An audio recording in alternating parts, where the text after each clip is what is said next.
Hai semua, saya akan menceritakan sebuah dongeng ya yang legendaris dengan berjudul Timun Emas. Dikisahkan, hiduplah seorang janda tua yang bernama Sarni. Ia hidup seorang diri dan juga tidak memiliki anak. Pada suatu hari, Sarni pulang mencari kayu ke hutan. Pada pertengahan jalan, dia bertemu dengan raksasa yang memiliki ukuran tubuh super besar yang menginginkan seorang anak untuk santapannya. Namun, Sarni menyebutkan bahwa dia tidak mempunyai seorang anak. Kemudian, raksasa itu memberikan biji timun kepadanya. Ia menyebutkan bahwa Sarni akan memperoleh anak setelah 2 minggu. Namun, anak tersebut telah berusia 6 tahun. Sarni harus memberikan anak tersebut kepada raksasa itu. Sesudah ketika selama 2 minggu, salah satu mentimun itu terdapat yang ukurannya sangat besar. Kemudian ia membelahnya dan menemukan seorang bayi di dalamnya.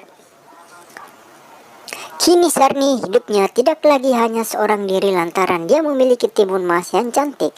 Pada suatu waktu, sang raksasa tiba untuk menagih janjinya, yaitu meminta timun emas agar diberikan kepadanya. Kali itu Sarni berkata agar raksasa menundanya saja. Alasannya akan semakin enak jika anak ini telah dewasa nanti. Akhirnya raksasa tersebut menyetujui saran dari Sarni. Lalu, pada suatu hari ketika timun emas sudah tumbuh dewasa, ia bermimpi bahwa diminta untuk menemui seorang petapa yang ada di gunung. Ia meminta timun emas untuk mencarinya pada pagi hari. Sesudah timun emas menceritakan peristiwa yang sebenarnya, petapa akhirnya menaruh 4 buah kantung kecil. Kemudian seorang petapa tersebut memberikan petunjuk cara menggunakan 4 kantung tersebut. 4 kantung itu isinya merupakan biji mentimun, garam, jarum, dan terasi.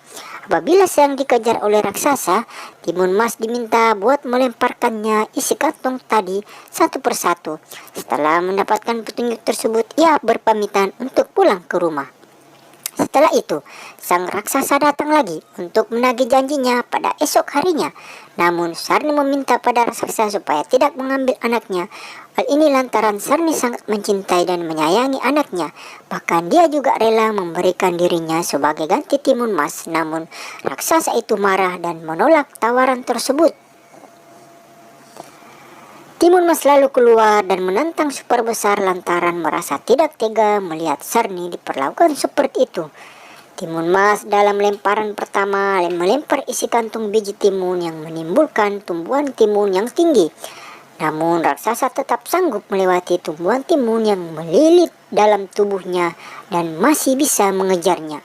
Pada lemparan kedua, kantong berisi jarum, seketika tubuhnya pohon bambu yang tinggi dan tajam.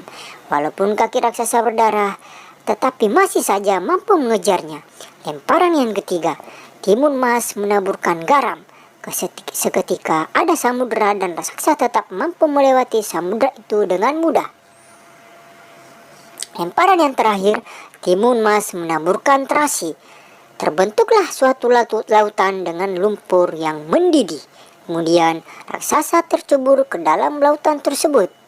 Sesudah peristiwa tadi, timun emas dan Sarni hidup bersama dengan bahagia. Dan timun dan Sarni hidup berdua dengan damai. Tidak ada lagi yang mengganggu mereka karena Sarni merasa senang bisa memiliki seorang anak dan dia siap nyawanya ditaruhkan untuk pengorbanan seorang anak. Di sini bisa kita mengambil kesimpulan yang dipaparkan. Apa kamu mengerti salah satu dari 5? Apakah kamu sudah memiliki sifat yang dimiliki lama tidak mempunyai seorang bayi dan tiba-tiba diberikan seorang bayi? Pasti sangat senang bisa memiliki seorang bayi itu. Dan akhir kisah Sarni dan anaknya dengan timun emas hidup bahagia dengan tentram. Sampai di sini dulu teman-teman. Assalamualaikum warahmatullahi wabarakatuh.